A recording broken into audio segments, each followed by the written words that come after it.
Pray with me, please. Father in heaven, as we approach you, we ask that you would be with this meeting tonight, that which would be discussed would be beneficial and fruitful. We ask that you would be with the council members as well as each of us as citizens. We ask that you would be with this community and that we would make decisions that would improve people's lives and that Russellville would continue to be a wonderful place to live. In Christ's holy name, amen. Thank you, sir. All right. I pledge allegiance to the flag of the United States of America and to the republic for which it stands, one nation, under God, indivisible, with liberty and justice for all. Thank you. You may be seated. All right. So, Ms. Skelton, will you please call roll? Mr. George? Here. Mr. Harris? Here. Ms. Young? Mr. Olson? Here. Mr. Bradley? Here. Mr. Westcott? Yes, ma'am. Mr. Gray? Mr. Keller? Here. Mayor Teague? Here. Mr. Smith? And myself. You have a quorum. All right, thank you, Ms. Skelton. All right, gentlemen, have you had the opportunity to look over the minutes of the June 13, 2023 minutes? Motion to approve. Second. All in favor? Aye. Any opposed? All right, we have the approval of those minutes. At this point in time, Finance Director Robin Johnson will come give the finance report. Thank you, Ms. Johnson. Finance report for the City of Russellville. The general fund revenues for June were $1,673,744, which was 6.25% above budget. Tax receipts were $1,073,505, and franchise fees and permits were $377,798.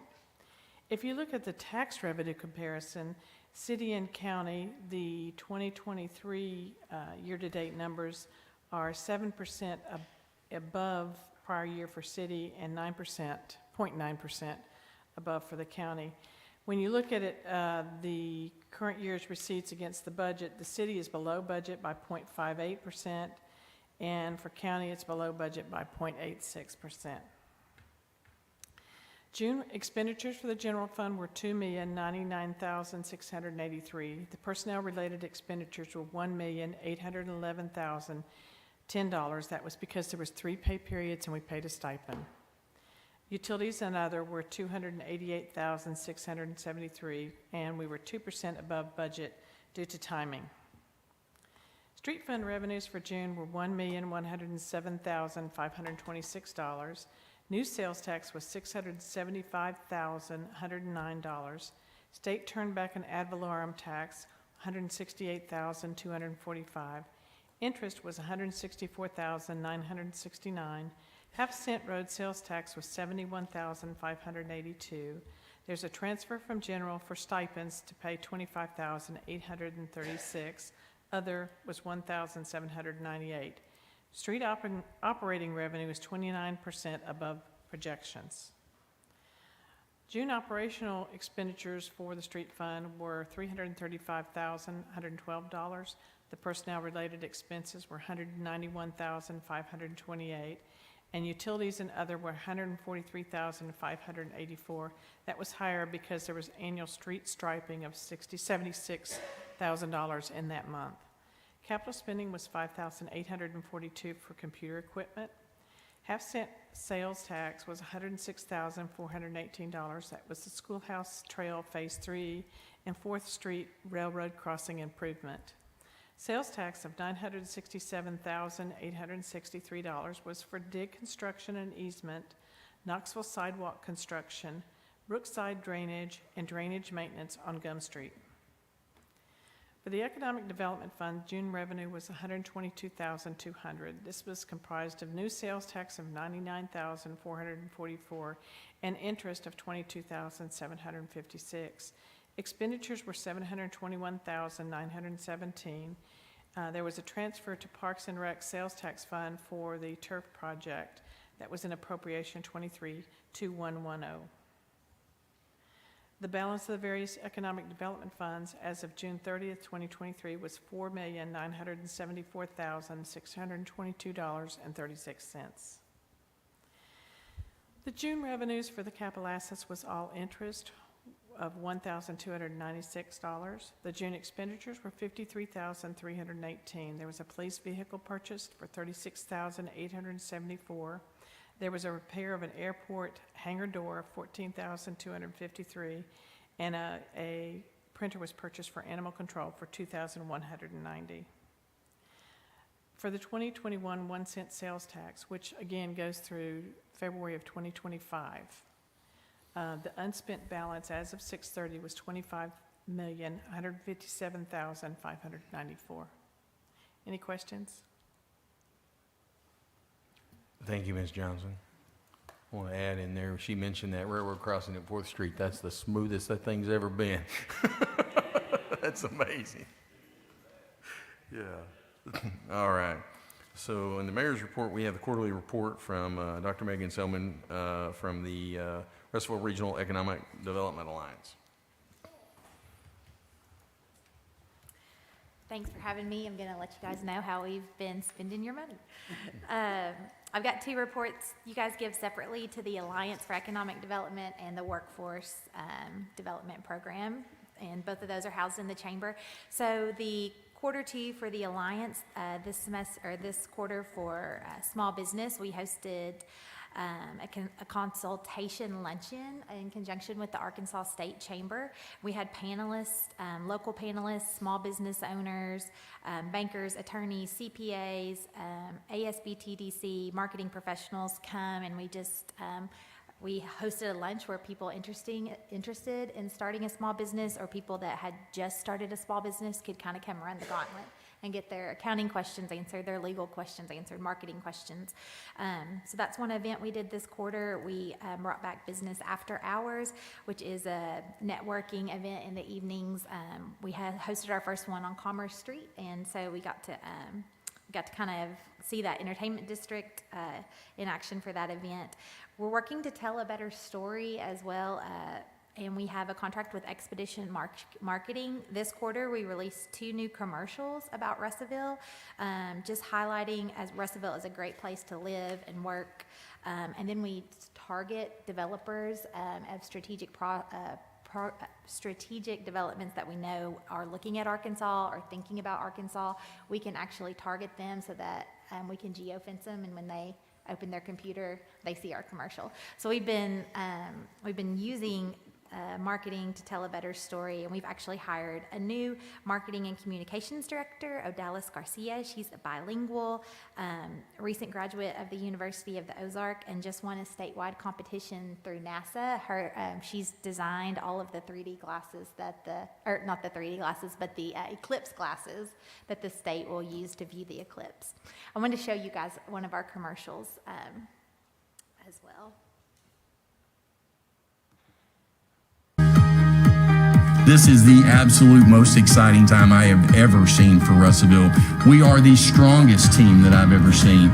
We have great people across this room. We have great leadership, and now's the time to do what we need to do. One thing about the city of Russellville right now is they are pro-business creation. All the city organizations working together to create jobs and to hold people in this area of the River Valley. We're at this great point where we're between, the Ozark National Forest, the Ouachita National Forest, and right on the river. So we've got all these great natural resources that can work in our favor. So when you combine the natural resources, when you combine the type of people that are here and the sense of community, taking low taxes and low regulation, you generally get a high quality of life and standard of living. Russellville is a city full of people who value family, friends, sustainability, and small businesses, and these are all values that we can truly get behind. I think for most people who have invested their time and their resources and their family and their businesses here, they find is you're investing in people. We have equipped workforce, people who are invested in developing those everyone to meet the needs of your business. You know, a huge perk to Russellville is being the hub of Arkansas outdoor rec. So we were able to base camp here and have access to everything and not have to feel like you have to spend a whole weekend or a whole week to try and go travel somewhere and experience another part of Arkansas.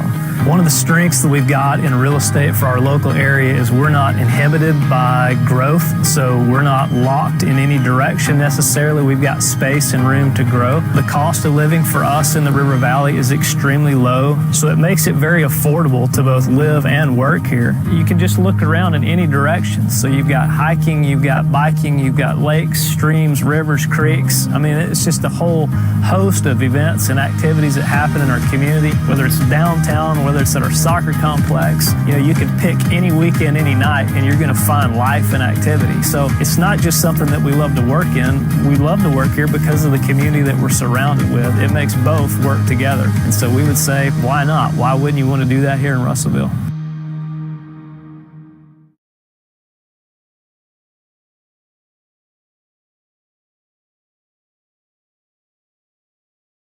No stock footage used. That's Ralston Family Farms, Duffield's Quarry, Lake Dardanelle. So really excited to be doing that. We closed on Owens Corning last quarter. That was 60 acres of industrial property out by AW Aluminum. They had a $60 million capital investment in that project. New foam insulation plant coming to our community. Lots of great full-time jobs, and I think they'll be really good community partners too. We also engaged with a law firm this quarter for them to review ordinances dating back to 1970 and look at tax dollars, look at the 1 cent sales tax and things like that. Tell us legal ways to use that money to incentivize new businesses to come in based on the Arkansas Constitution and some regulations there. We formed a committee, a site selection committee, and we're actively looking at new industrial property to purchase and package. And so one of the reasons we were so successful with Owens Corning is we had that 60 acres ready to go, and day one for them, we had done all of our due diligence for them. Environmental studies, geotechnical, cultural studies. We knew the sewer, water, utility capacities, proximity to rail, proximity to the interstate. And we had it all packaged and ready to go. So all they had to do was, I think we put them like a year ahead of their breaking ground schedule because we had already done that as a community for them. So having that ready to go packaged property for industrial projects is big. It helps us compete. And that Owens Corning, we competed on a national scale and won. So, Russellville can do it. We have an existing Butterfield site that just won a nationwide competition. And that's what this is. We just want some grant money to package that site, and we've got that site ready to go. It's another 45 acres out in the industrial park. And then on our workforce development side, we're doing so many things. We hosted a signing day event this year, May 5th at the Center for the Arts. We had 50 students come and sign and commit that after graduation they would stay to work locally. And those were graduates from local schools, high schools, and as well as local community colleges and training centers and even Arkansas Tech. So just incentivizing students or recognizing them for working local, recognizing employers there who are signing them that are hiring local.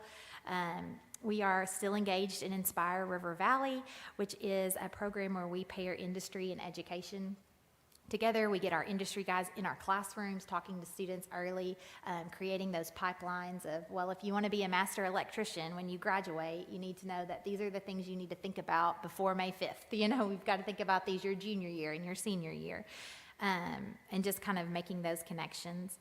Ready for Life is a program that just awarded us a $75,000 grant last year, and so we've formed a steering committee to make sure that we're using that grant money in appropriate ways. We're partnering with Friendship Community Care, Arkansas Tech, the Disabled Veterans Program, the Department of Corrections, and several local industries, the city, RVAC, to start to research how we can make employment accessible, what are some of the barriers to employment here, and what can we do about that with this fund.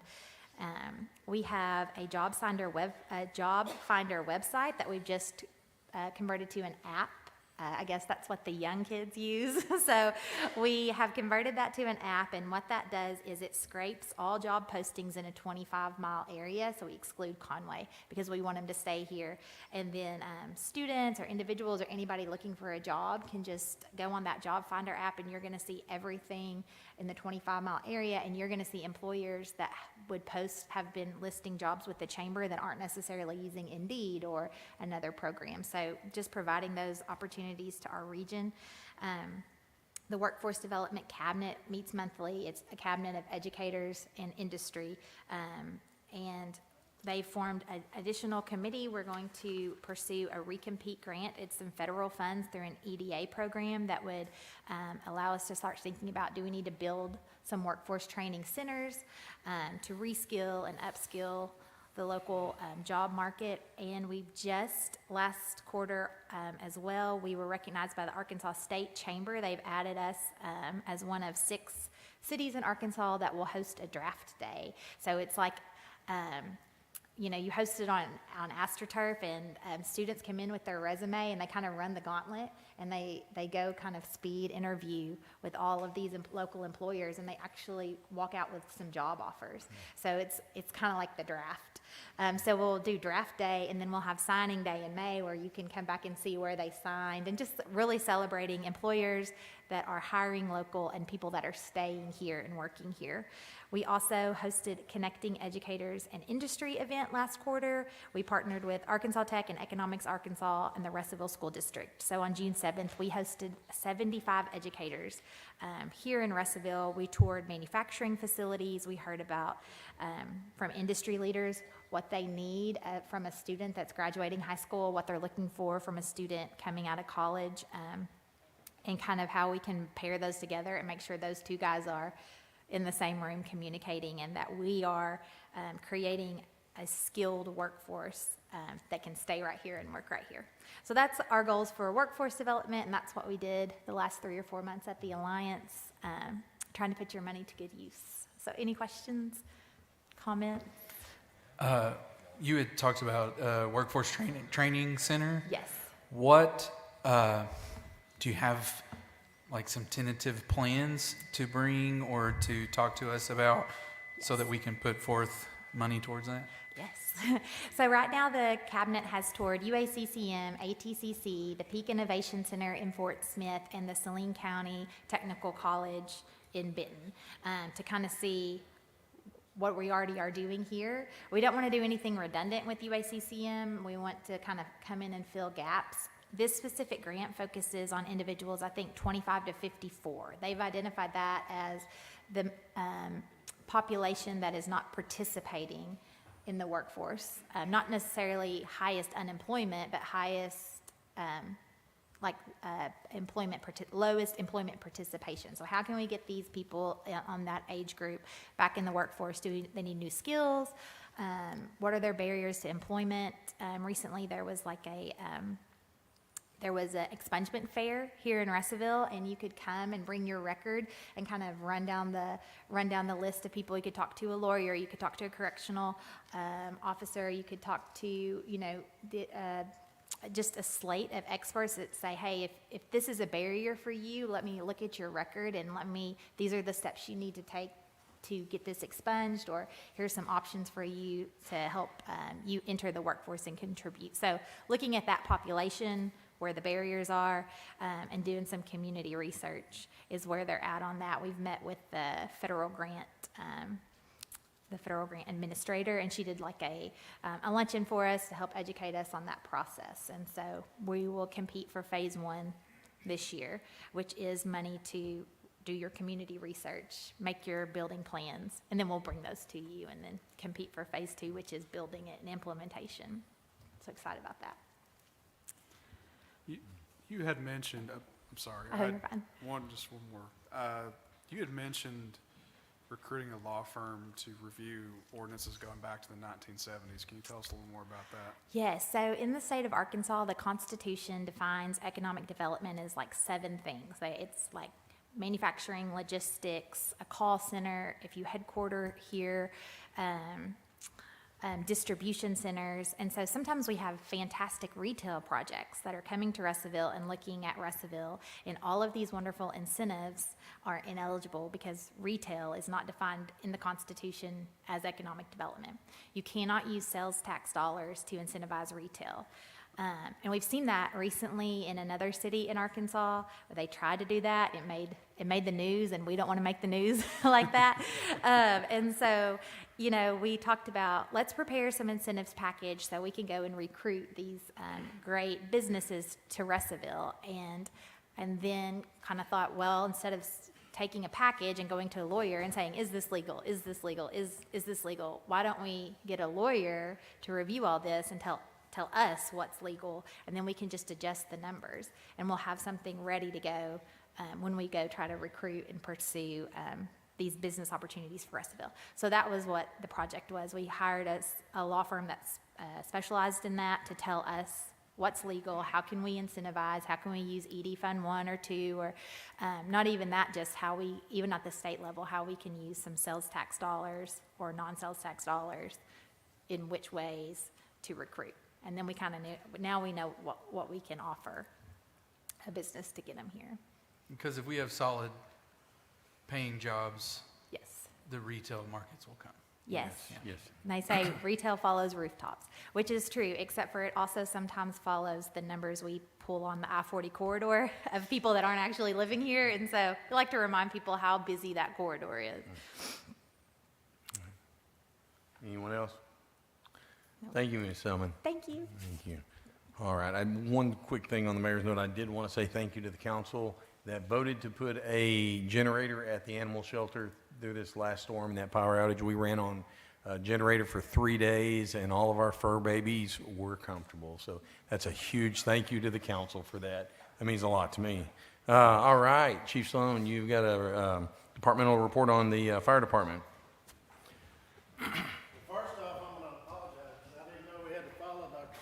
Yes, yes. And fur babies. And fur babies, yeah. How do you compete with that? No, first off, I want to thank y'all for having us. Can you hear me? I can usually talk pretty loud. I want to thank y'all for having us. Thank you for your support and everything that you guys do. As a fire department, we've been extremely busy, but good. It's been going really, really, really good. We're on pace for around 4,500 calls, 4,500 calls this year. That's roughly a 28% increase over last year. Sounds like a lot, and it is a lot. We may want to, look at contributing that to ambulance, but let me show you a little historical perspective. So it's not unusual. This runs from 92 to 2023, and I don't know why it started in 92. I don't know if that's like the beginning of history. That's the year I started at the fire department. But no, in 1992, we ran 448 calls. Wow. We had 2 stations. We ran primarily fire only. 2023, we're at 4,500 calls. That is a 904% increase over that time period.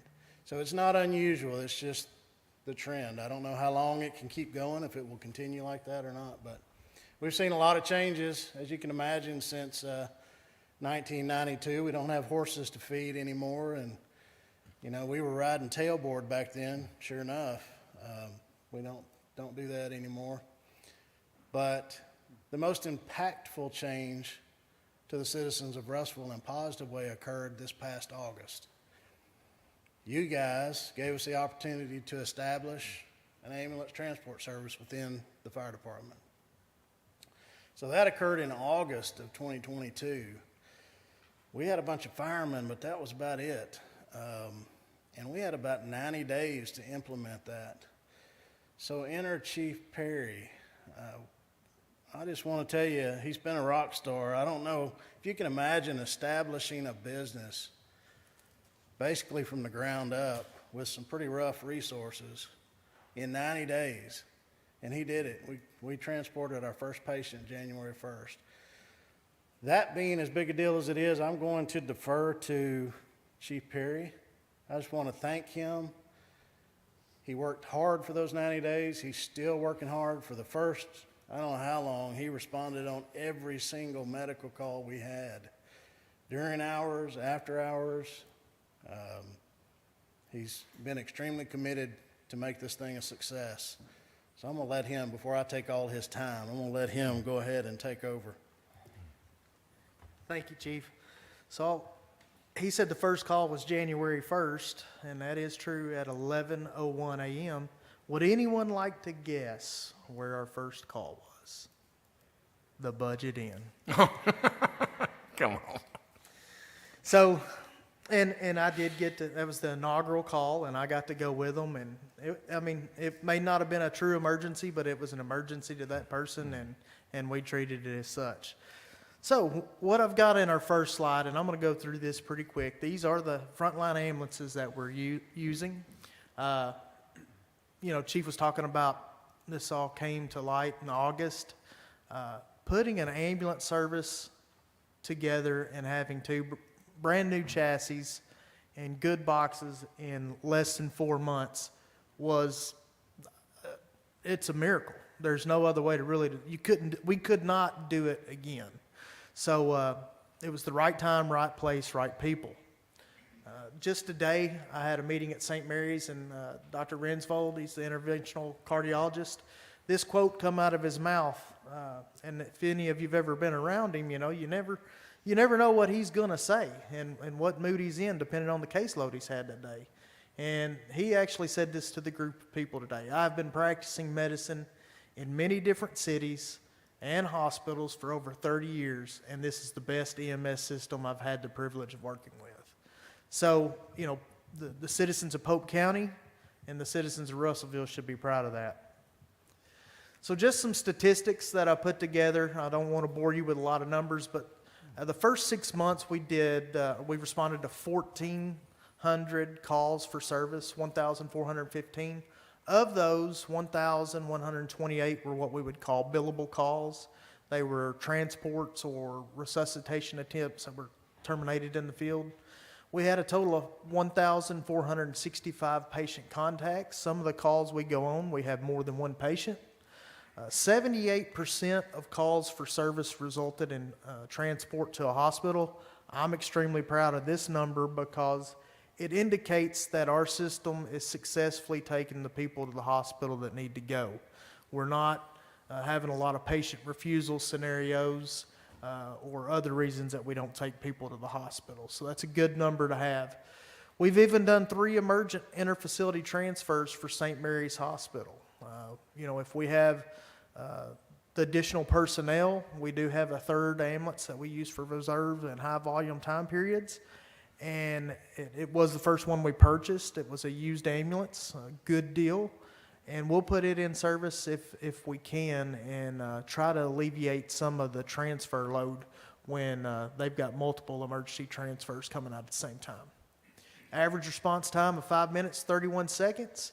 In the first 6 months, we generated $1.3 million worth of bills. Now, you see that number, you have to think of contractual allowances with the federal government, also known as Medicare, and they like a sweet deal, and they get it.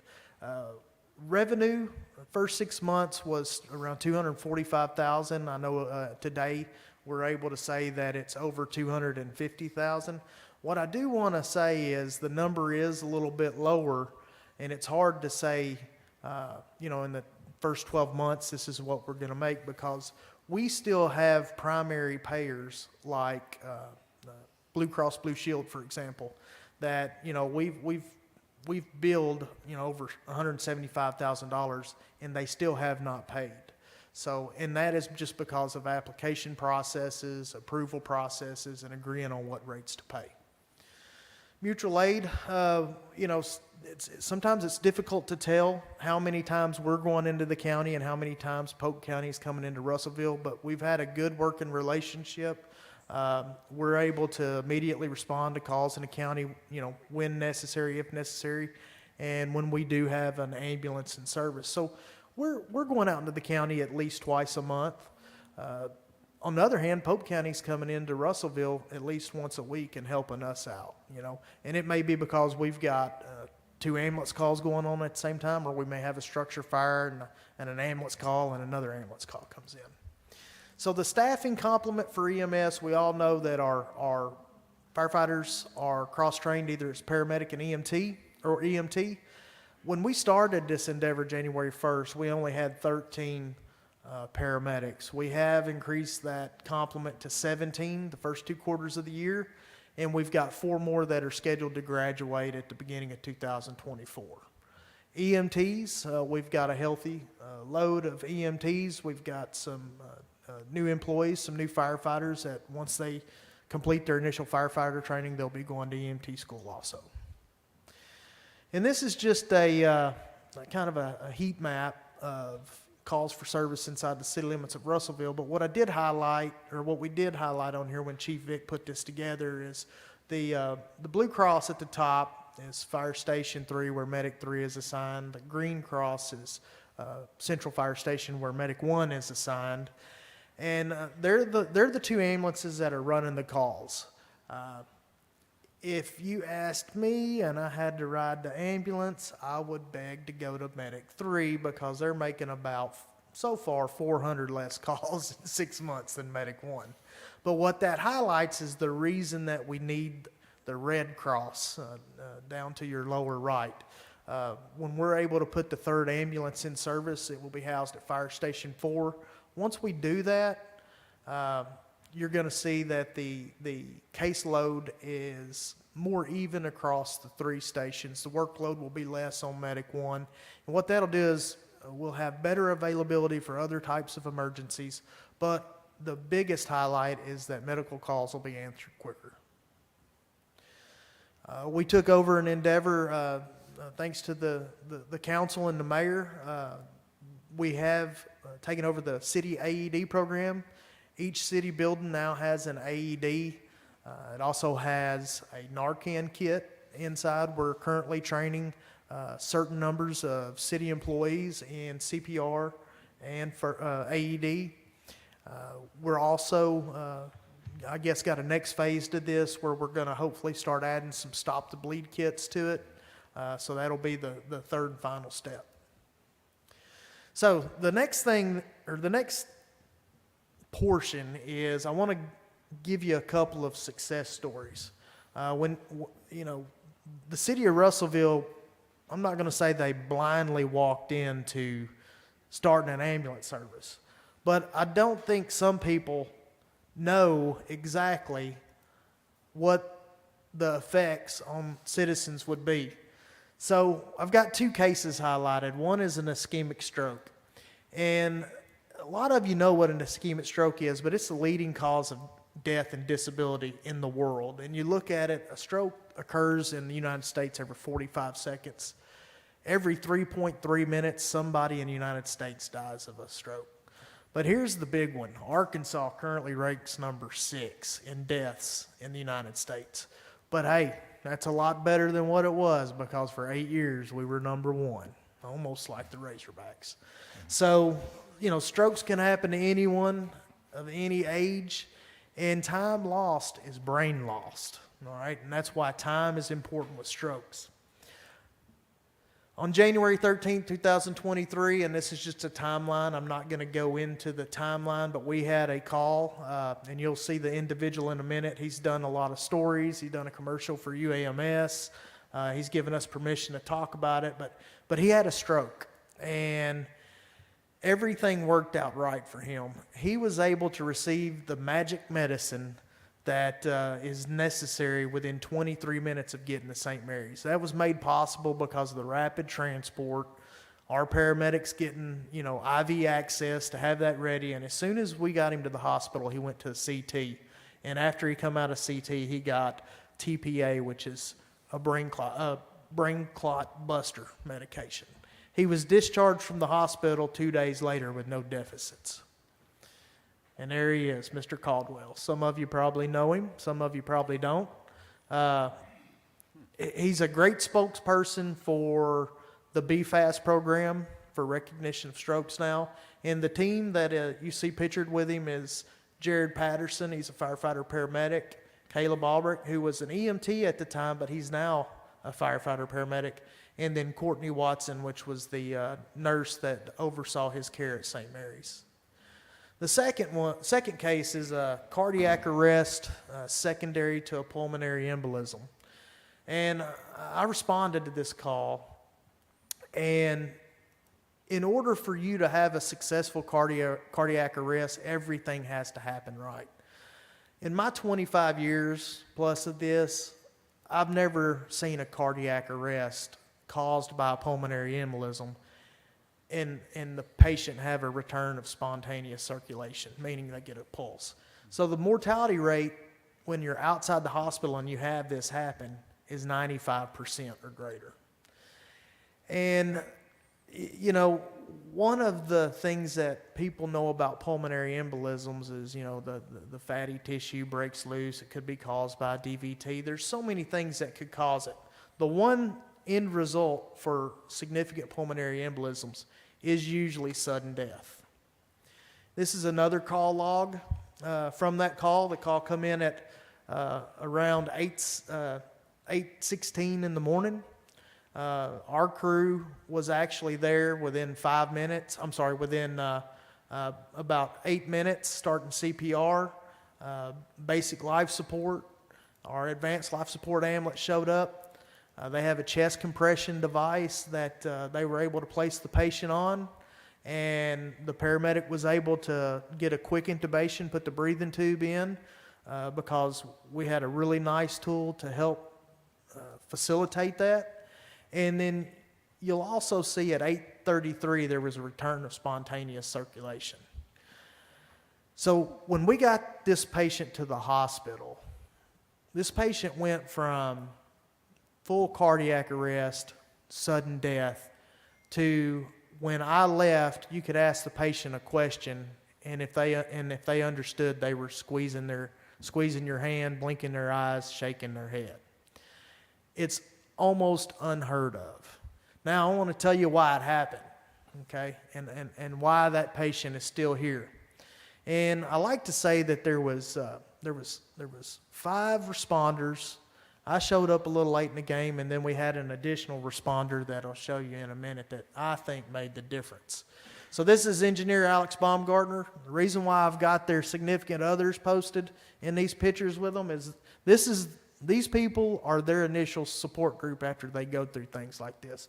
So when you guys are making decisions, you understand that these decisions not only affect, the citizens, the employees themselves, the firefighters, the paramedics, EMTs, but also their families. So Engineer Baumgartner was the paramedic on scene. Hunter doesn't have a significant other, okay, but he does like to fish. So I put his favorite hobby in there, and this is firefighter Hunter Hall. He's an EMT and a paramedic student. Firefighter Jackson Joyner, he's also one of our EMTs and paramedic students. And then that day it was acting engineer Brian Chandler. He's also an EMT. And then Captain David Taylor, he is also an EMT. And then we had Lucas. All right, Lucas was the 6th member of our team that day. All right, some of the council members that are sitting here today, approved some things back in August. There was some hefty bills associated with it. I have no doubt in my mind that we have a citizen of Russellville that is alive today and will live, beyond these days for a long period of time just because of Lucas. So I wanted to recognize Lucas as a member of our team. But then there's also ConAgra. ConAgra was, a partner of ours when we went into service. They asked us what we needed, and, the best video laryngoscope on the market is what you see right here.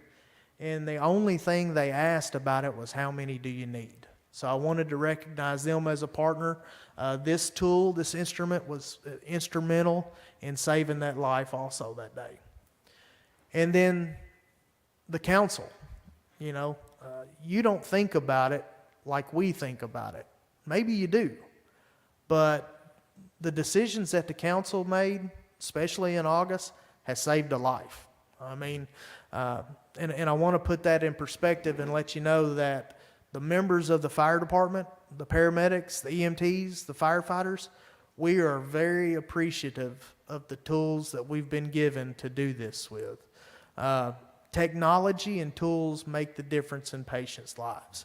So we want you guys to understand how thankful we are that you have gone above and beyond the extra mile to give us what we needed. I went a little long, I apologize, but you got any questions for me about the first 6 months of service? You've done a fabulous job. Thank you. I want to say thank you because I personally know both of those cases, and I'm grateful. Thank you. All right. Thank you, gentlemen. I'm assuming Mr. Gray doesn't have anything from the Personnel Committee. Mr. George, you don't have any, no one has anything. Mr. Westcott with the Finance Committee, do you happen to have anything? Well, we have just a few things from our meeting this evening. Items number 1 and 1A. Item number 1 is an appropriation request from the 2021 Sales Tax Capital Fund, the sum of $156,090 to be used to purchase chassis for 2 new ambulances for the fire department. And number 1A is consideration of a resolution that would waive the formal bidding requirements for those 2 purchases. And we present items number 1 and 1A as a motion to adopt. Any discussion? All in favor? Aye. Any opposed? Motion carries. Items number 2 and 2A. Number 2 is an appropriation request from the reserves of the general fund, the sum of $10,100 to be used as a grant pass-through from the Arkansas Historic Preservation Program. And number 2A is consideration of a resolution that would ratify that grant agreement between the City of Russellville and the Arkansas Historic Preservation Program. And we present items number 2 and 2A as a motion to adopt. Any discussion? Yeah, so this is basically creating we have a historic downtown commercial district, and this would be a home, but the grant is to do some study. This grant is to go through the process to nominate the parts of the Old Town neighborhood to become a National Register Historic District. It would not have any local regulation. It wouldn't be reporting to a commission for any changes. It's just an honorific designation for the Old Town neighborhood. And greater than 2/3 of the members of the Old Town neighborhood voted to go through this process. Is there some potential with this honorific for like tax credit? It does give, yes, so once it is listed as a National Register Historic District, it does give opportunities for those in that district to apply for tax credits on certain projects. That's very beneficial. Yes. All right. Any more discussion? All in favor? Aye. Any opposed? Motion carries. Items number 3, 4, and 5. Number 3 is consideration of a reimbursement request from the Arkansas Valley Alliance for Economic Development in the amount of $22,437.43 for their second quarter expenses. Likewise, number 4, consideration of a reimbursement request from the Workforce Development Program of that in the amount of $26,850.36 for their second quarter expenses. And number 5, consideration for reimbursement request from the Boys and Girls Club in the amount of $26,528.38 for their second quarter expenses. And we present items number 3, 4, and 5 as a motion to adopt. Any discussion? All in favor? Aye. Any opposed? Motion carries. Item number 6 is a line item transfer request within personnel-related expense accounts in the amount of $8,500, and we present item number 6 as a motion to adopt. Any discussion? All in favor? Aye. Any opposed? Motion carried. Item number 7 is an appropriation request from the General Fund 2022 year-end carryover balance, the sum of $6,000 to be used to offset the increased cost of fireworks display. And we present item number 7 as a motion to adopt. Any discussion? All in favor? Aye. Any opposed? Appropriation pass. Item number 8 is consideration of a resolution that would declare 3 motor vehicles owned by the City of Russellville and used by the Russellville Police Department to be surplus property and therefore sold.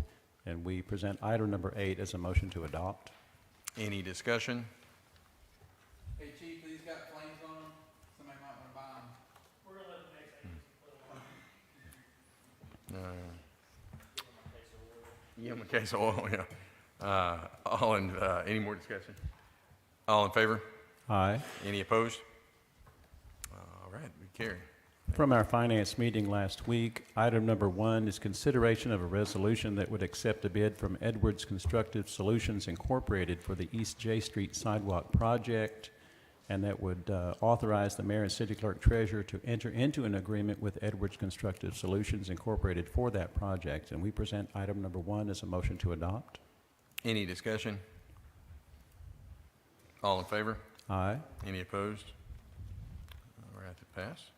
Item number 2 is consideration of a resolution that would authorize the mayor and city clerk treasurer to sign all documents necessary to change existing facilities affected by the City of Russellville and the Department of the Army Corps of Engineers relating to the Engineers Ditch Flood Improvement Project. And we present item number 2 as a motion to adopt. Any discussion? All in favor? Aye. Any opposed? All right, carries. Item number 3 is consideration of a resolution that would authorize the mayor and city clerk treasurer to sign a 1-year extension to the current lease agreement between the city and City Corporation for the operations of our water and sewer system. And we present item number 3 as a motion to adopt. Any discussion? All in favor? Aye. Any opposed? That will carry. Mayor, that's the last on our agenda. I yield the floor back to you. Thank you, Chairman Wiscott. All right, on unfinished old business, item 1 is a consideration of an ordinance amending the permit and review fees associated with the current edition of Arkansas State Codes as adopted by the city as a city code to exempt all persons with disability who are building a wheelchair ramp at the residence from paying for a building permit to build wheelchair ramp and other purposes. This is the second of 2 readings. Mayor, I move that we suspend the rules, dispense with the reading requirement, read the second and final time by title only with a short explanation. All in favor? Aye. Any opposed? All right, sir.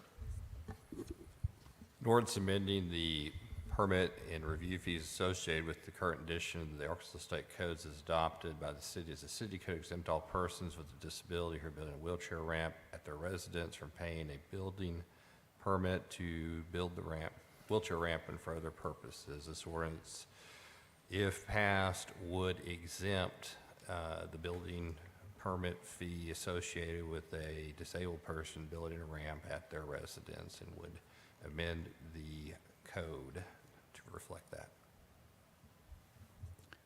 Motion to adopt.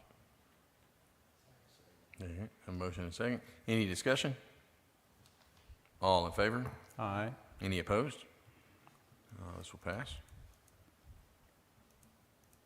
Item 2 is a consideration of an ordinance vacating and abandoning the east 10 feet of North Greenwich Avenue adjacent to Lot 7 and the north 15 feet of the west 92 feet of East E along Lot 7 and 8, Block 86, the J.L. Shin Edition, City of Russellville. This is the second and final reading. Mayor, I move that we suspend the rules, dispense with the reading requirement, read the second and final time by title with a short explanation. All in favor? Aye. Any opposed?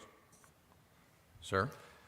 The ordinance vacating and abandoning the east 10 feet of North Greenwich Avenue adjacent to Lot 7 of the north 15 feet and the north 15 feet of west 92 feet east East Street along Lot 7 and 8, Block 86, J.L. Shin Edition, City of Russellville. For the purposes, this would release, abandon, and vacate any city interest in the aforementioned footage as further shown in the ordinance by the legal and aerial attached with it. Motion to adopt? Motion and second. Any discussion? All in favor? Aye. Any opposed? All right, that will carry. Moving on to new business item 1, that's consideration of an ordinance adopting the city administration code and other purposes. Well, this is tabled from June 13, 2023, so. Mayor, there being no changes of any kind other than the combining of current documents, I move that we suspend the rules, dispense with the reading requirement, read one time only by title with a short explanation. Second. All right. All in favor? Aye. Any opposed? All right, sir. An ordinance adopting a city administration code and for other purposes. This ordinance, if passed, would consolidate the various ordinances regarding elected officials, city boards and commissions, and city departments into one unified code, which would be named the City Administration Code, as further reflected in the code attached with the adopting ordinance. Motion to adopt? Have some motion and a second. Do you have any discussion? All in favor? Aye. Any opposed? All right, item 1 passes. Item 2 is consideration of an ordinance to abandon and vacate a certain drainage easement adjacent to 208 East 3rd Street in the city of Russellville, Arkansas, to authorize the mayor and city clerk, treasurer to execute and convey drainage easement and/or other matters pertaining thereto. This is being requested the council to read one time only with an emergency clause. Mayor, the request being made for one reading, I move for a informal consideration, and if approved, would ask for someone from Public Works to speak to item number 2. Okay. Is Ms. John Dahl here still? Take a vote. Okay. All in favor? No. Second. Second. All in favor? Aye. Any opposed? All right. Oh, Mr. Newman, you're here. Okay. Thank you, sir.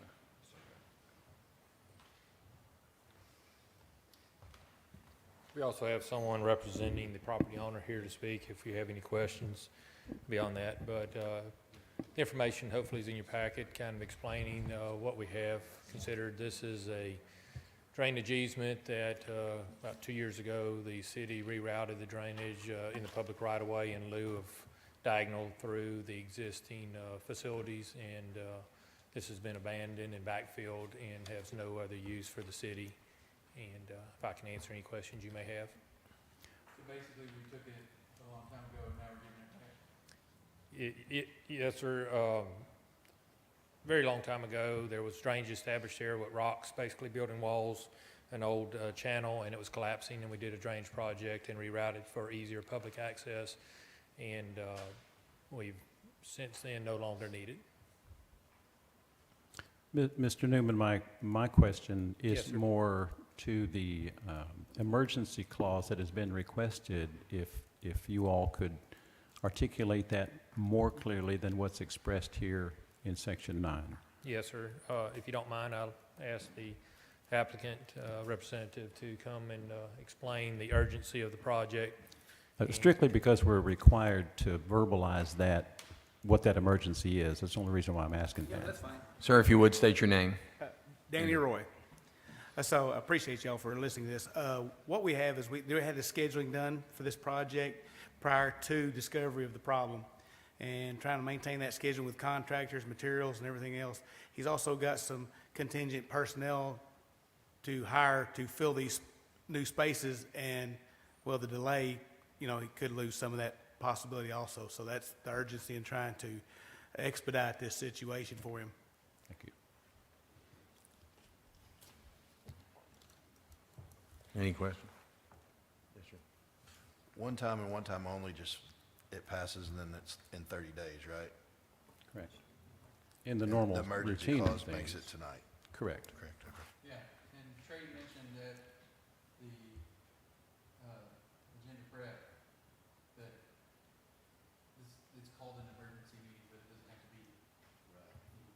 I'm just saying, for suspending the rules, there's no intent. As for emergency clause, you have to reflect, usually the city has to show some type of peace or health, public welfare as part of it making an emergency. However, in the end of the day, if somebody challenges the emergency clause, all it's going to do is retroactively be set back should they find the emergency clause invalid. It does not invalidate the substance of the ordinance that you pass. Well, for what it's worth, I did have a gentleman call me the other day and was saying that I guess y'all are still working over there, correct? In that area on 3rd? No. Are No. you talking about on the property?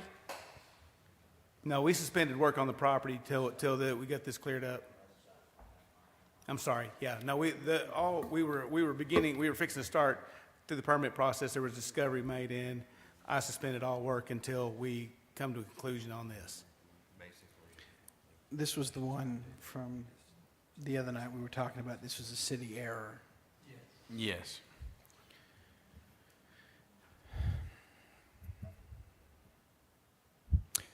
Mayor, I move that we suspend the rules, dispense with the reading requirement, read one time only by title with a short explanation. All in favor? Aye. Any opposed? Sir? An ordinance to abandon and vacate a certain drainage easement adjacent to 208 East 3rd Street in the city of Russellville, Arkansas, to authorize the mayor and city clerk to execute and convey a drainage easement and for other matters pertaining thereto. This ordinance, if passed, would authorize the vacation and abandonment of a drainage easement at 208 East 3rd Street by the city council, and would authorize the mayor and city clerk to sign any type of deeds conveying the interest, the city's interest in that drainage easement that's been identified in the legal and made a part of the ordinance, and the aerial to further describe and show where the drainage easement is. Motion to adopt. Motion and second. Any discussion? All in favor? Aye. Any opposed? All right, that will carry. Mayor, having heard no negative comments at all and recognizing the particular situation that this petitioner finds themselves, I move that we enact the emergency clause.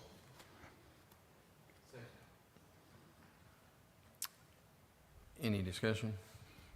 All in Yeah. favor? You know? Yes, okay. Yes, sir. And I hate to be that guy. Okay. But the only thing I'll say on this is that because this is correcting an error from the city, I see where an emergency exists to correct, harm that the city has done in this case. I would really like to see at agenda prep next month us have some sort of discussion on amending 8.13 of the City of Russellville Rules and Procedures to add to something, either an additional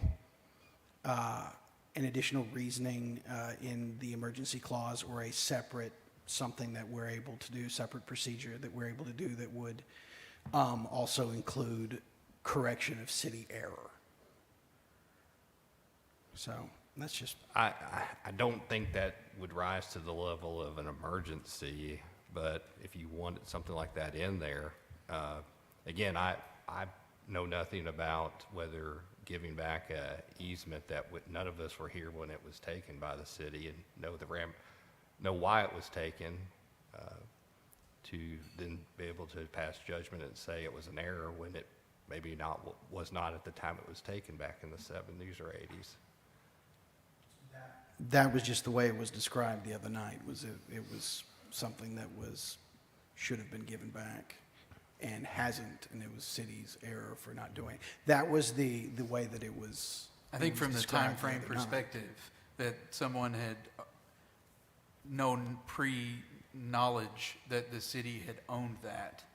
And so when they started to do the project, they're like, oh, we have to do this, you know. I think unless you stand back at additional the thing. time it was taken, I don't Yeah. think you can justify, you can really say that with, that the city made knowingly made an error, and then,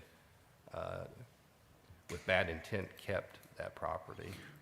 Well, no, I thought that the issue is that the easement existed, and when they went through the process, the city made an error in not pointing that out in the initial part of the process, and so they weren't able, so then where's the city error that folks were talking about the other night? Well, I don't know if I'd describe it as an error, but during the process of the drainage project, we typically do not follow and go and close every easement that was associated and such, but we no longer needed it due to the fact that we did fill it with flowable fill, so it was no longer functioning as a drainage easement at that time, but it has not been the policy or procedure to go and close every single easement or some adjustment at the time. So if you want to look at it as an error, that is more or less a procedural thing to look at and see if there's any other use of a property and we no longer need, if we want to go through that process. Every project, that'd be something we would need to look at as we proceed forward. Well, thank you, sir, for not bringing every instance of that to our attention every single time. And no, genuinely, because I know that your workload prevents that, as ours does as well. But when it is brought to our attention, it's to our advantage and everyone's advantage to take care of this as promptly as possible. And that's why, again, I have moved to enact the emergency clause. We have a motion and a second. Any more discussion? All in favor? Aye. So, do what, sir? Okay, Mr. Keller, is your microphone on? I apologize, what was the stated emergency? He's questioning what's the state of the emergency. That speaks specifically to my preservation of public peace, health, and safety. Correct.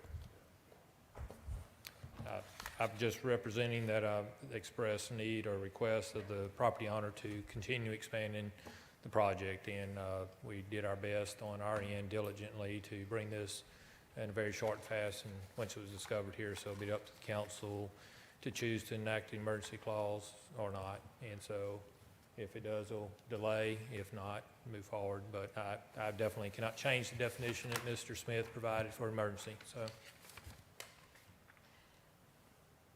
Okay. Any more discussion?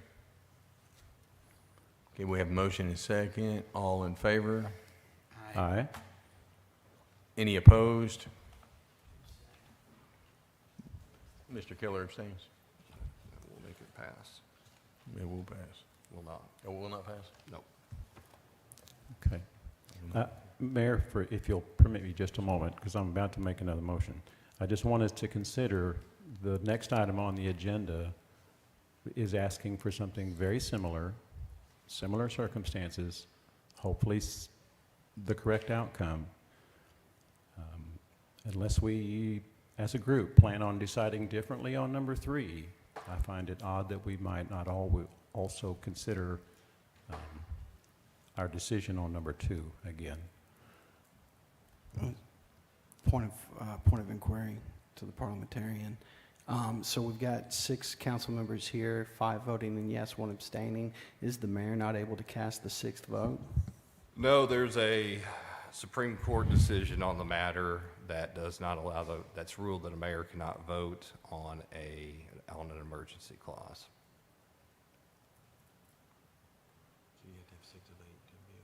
That is correct. You have to have 6 of 8 council members. 6 The of 8 mayor to have is prohibited by case law from voting on it, so it fails as a 5-1 abstention vote.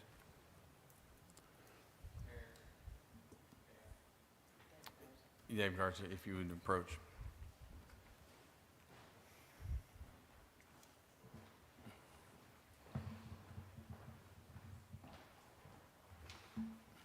For the record, David Garza with Barrett & Associates. Our client on number 3 has withdrawn the emergency clause, so that's not an issue. Okay.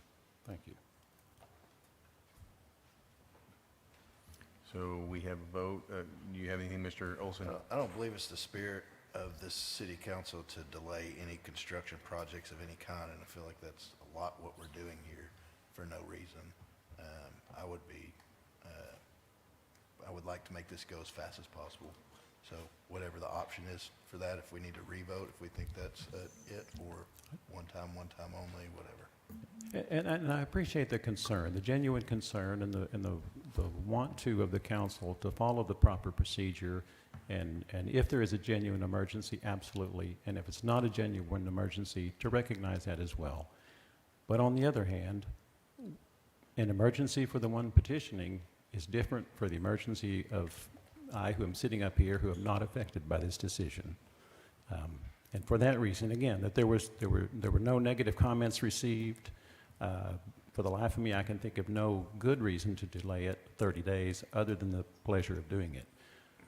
And again, I move that we enact the emergency clause relating to item number 2. Correction. Motion to reconsider. So we're reconsidering the emergency clause. For what it's worth, Justin, or Mr. Keller, for what it's worth, I have had, just the other day when it talks about peace, the work in that area that has really put a burden on some people in there as far as them trying to sleep and just, they feel like that it's become a nuisance, just the project stretching it out in that area all the way from west to east 3rd Street. And that was just yesterday. A gentleman was calling me just really frustrated, saying that there's just a whole lot of work being done in there, and was asking what was going to be done, and that it affected him, and he was just kind of tired of us working over there. So that's why I'm voting to expedite everything. So may I ask the applicant a question, if it's possible? I'm sorry. Can we do we need to go on with a motion to reconsider, then go to discussion, or? Yeah, we're in a motion, we got a motion to reconsider. Do I have a second? Second. All in favor? Aye. All right. Any opposed? All right. Now, we got a motion, you've asked for discussion? Yes, sir. Yes, sir. Okay, so you've got a project that you've got going, and this is on your land? No, I'm so sorry. Excuse me. I'm sorry. I apologize if there's a million things on here, so I'm just trying to. I'm sorry, I'm having a hard time hearing you. I'm sorry. I apologize. That's usually not something that people have a problem doing, is hearing me. You can ask my wife. She'll tell you I'm pretty loud.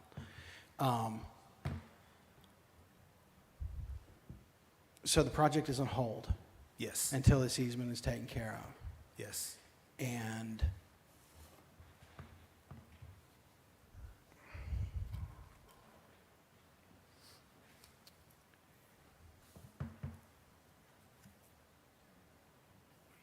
I'm sorry, I withdraw my question. I'm good. All right.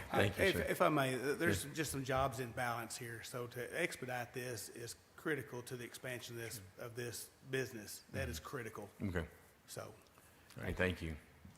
Mayor, for those reasons expressed, I move that we enact the emergency clause regarding item number 2. We have a motion and a second to enact the emergency clause. Any discussion? All in favor? Aye. Any opposed? All right, well, the emergency clause will be enacted. All right, let me find where we're at there. Okay. So we're on item 3 now, correct? Okay. Item 3 is consideration of an ordinance amending ordinance number 2319 and 2409 to change the use of siding material for all housing structures built on site at Hudson Harbor Estates to Everlast Siding and for other purposes. This is sponsored by the Planning Commission. Mayor, I move that we suspend the rules, dispense with the reading requirement, read one time only by title with a short explanation. A motion and a second. All in favor? Aye. Any opposed? Sir. An ordinance amending ordinance numbers 2319 and 2409 to change the use of siding material for all housing structures built on site at Hudson Harbor Estates to Everlast Siding and for other purposes. This ordinance, if passed, would have been the two aforementioned ordinances that initially approved and modified the construction commonly known as Hudson Harbor Estates to allow the use of siding with following conditions, which the other two ordinances would still remain in effect, that the facade material is updated to include either composite siding or brick and rock, and that an amendment all facades must utilize two of the approved siding options, with the option to include all three. Motion to adopt. I have a motion and a second. Any discussion? Are we going to consider the emergency clause for this project, or are we? It's up to y'all. Okay. With it being siding, I mean, they need to start, they got to frame the house first, right? I think we're good in 30 days. Okay. All right. Any more discussion? All in favor? Aye. Any opposed? All right, the motion will carry. And item 4, the one we've been looking for.